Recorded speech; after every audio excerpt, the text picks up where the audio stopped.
Magandang araw mga boss. Meron tayong ginagawa rito Mitsubishi Adventure.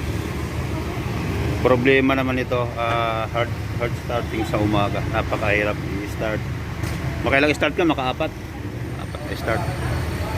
Si sir, nakaapat na start. Pinagawa niya na yung sa heater plug na linya. Pinagawa. Pero ito yung ginawa. Ito yung linya ng heater plug, ano. Ito yung positive papunta sa baterya. Ngayon, itong connection na to, yung trigger nya. Pero ang ginawa mga boss, naglagay sila ng switch dito. Pakita ko. Ang ginawa, ito yung switch na ginawa nila. Yan. Ngayon, ang sabi nung may-ari, maaksaya sa heater plug kasi minsan nakalimutan niyang naka-on. Anak mo, nakalimutan niyang naka-on, nakaganyan lang daw. So sira, sunog agad yung heater plug niya. Ngayon, pinatroubleshoot sa akin. Sali kita. Ayan. Ito yung may-ari, oh, yung pogi. Ayan, oh, si Carisal. Ayan. Ito yung ginawa ng wiring niya mga boss. Ginawa ng electrician, naglagay siya ng switch doon, pero kinat niya lang yung linya na to. Ayan, oh. Kinat niya lang yung linya, tapos naglagay ng wire papasok. So kung wala tong wire na to na ginawa, original pa rin, diba? So original pa rin tong linya niya, walang nagbago sa connection ng wiring, kundi yung nag-add lang siya ng switch. Yun lang, nag-add lang siya ng switch. Pero yung trigger niya ganun pa rin. Pero nung nagawa, wala pa rin. Nung nagawa niya ganun pa rin, ano. Nung nagawa niya ganun pa rin. So tinry ko, tinest yung dito. Pati yung test light.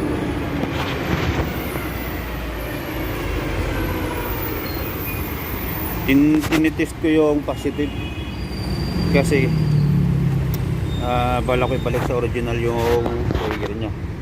So positive 12.8. Yan, 12.8. Ngayon dito walang power. Naka-connection na to, walang power, o kahit na anong gawin. Tayo ng long loss.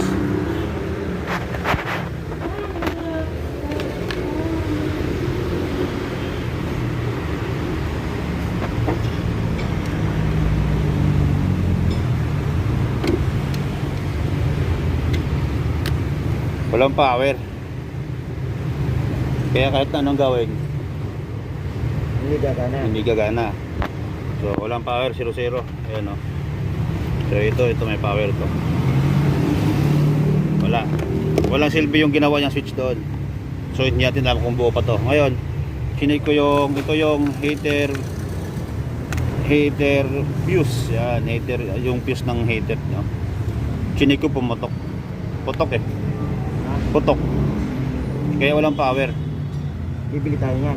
Ayan, so tanggalin ko muna to para makita nyo yung ano, para makita nyo yung pumutok. Ayan, oh, angat siya.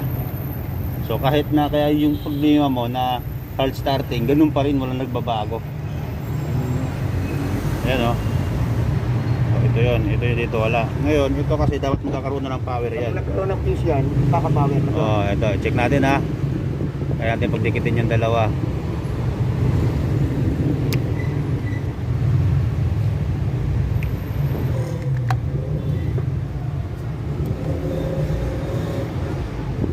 Amperes pang heater fuse. Heater fuse. Oo. So ito mga boss, tatanggalin ko lang muna ito, no, para makabilis si sir. Antay mo na lang. Kalasin ko muna itong fuse na sa heater. Yun mga boss, meron tayo ditong Mitsubishi Adventure. So tingnan nyo, formado to. Kaangat yung sasakyan ni sir, oh. Formado. Yan. Yun nga lang, may problema siya. Hard starting, no. So ito, tuturo ko yung nalalaman ko kung paano mag-check ng heater plug sa Mitsubishi Adventure. Kasi ang problema niya, hard starting sa umaga. Matagal na si sir nagpa-schedule sa atin. hindi ko lang siya nasikaso dahil medyo busy, maraming naula, no? So tsaka sa shop marami ring papagawa sa awa naman ng Diyos. Ngayon ito, i-check natin paano ba mag-check ng heater plug ng Mitsubishi Adventure or heater plug ng mga katlong sasakyan, basta diesel, no? So ito, Mitsubishi Adventure, ganito pag-check. Itong wire na to, nakakunik sa positive. Ito yung dulo niyan. Ayan. Ito yung dulo niyan. So check natin itong apat.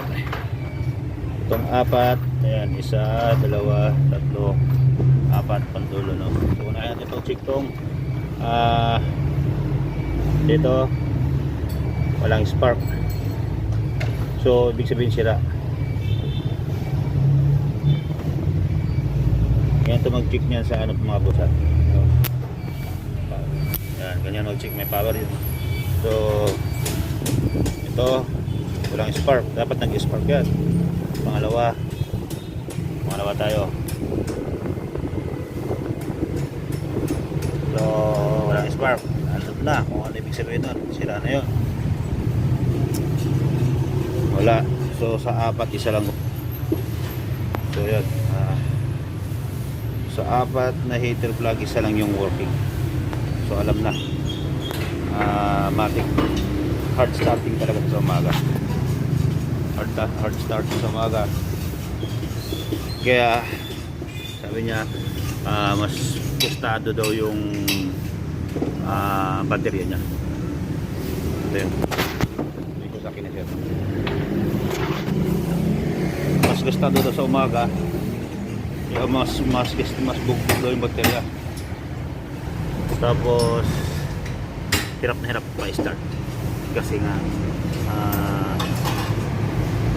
sa apat na heater plug, isa lang yung working. Sa apat na heater plug, isa lang yung gumagana. Yan. Sa apat na heater plug niya mga boss, isa lang gumagana. So ang ano naman yan, kapag napa-start mo na siya, pag uminit na yung engine mo, okay na yan. Hindi na nag-hard starting. Tuwing umaga lang yan, o kaya malamig yung makina niya. Pag start mo, ganoon na naman. Katatlo or apat ka na start, saka sa i-start. Minsan mas matagal pa dyan. Kasi isang heater plug lang yung gumagana. So ito, Mitsubishi Adventure. Kunting idea lang paano mag-check ng heater plug, kung working pa ba or hindi na. So sana nakakatulong sa inyo. Kahit pa paano mga boss, nakapag-share tayo ng kunting nalalaman. Huwag kalimutan pala mag-like at subscribe sa channel natin kung gusto niyo ng mga ganitong content, no? Okay, thank you.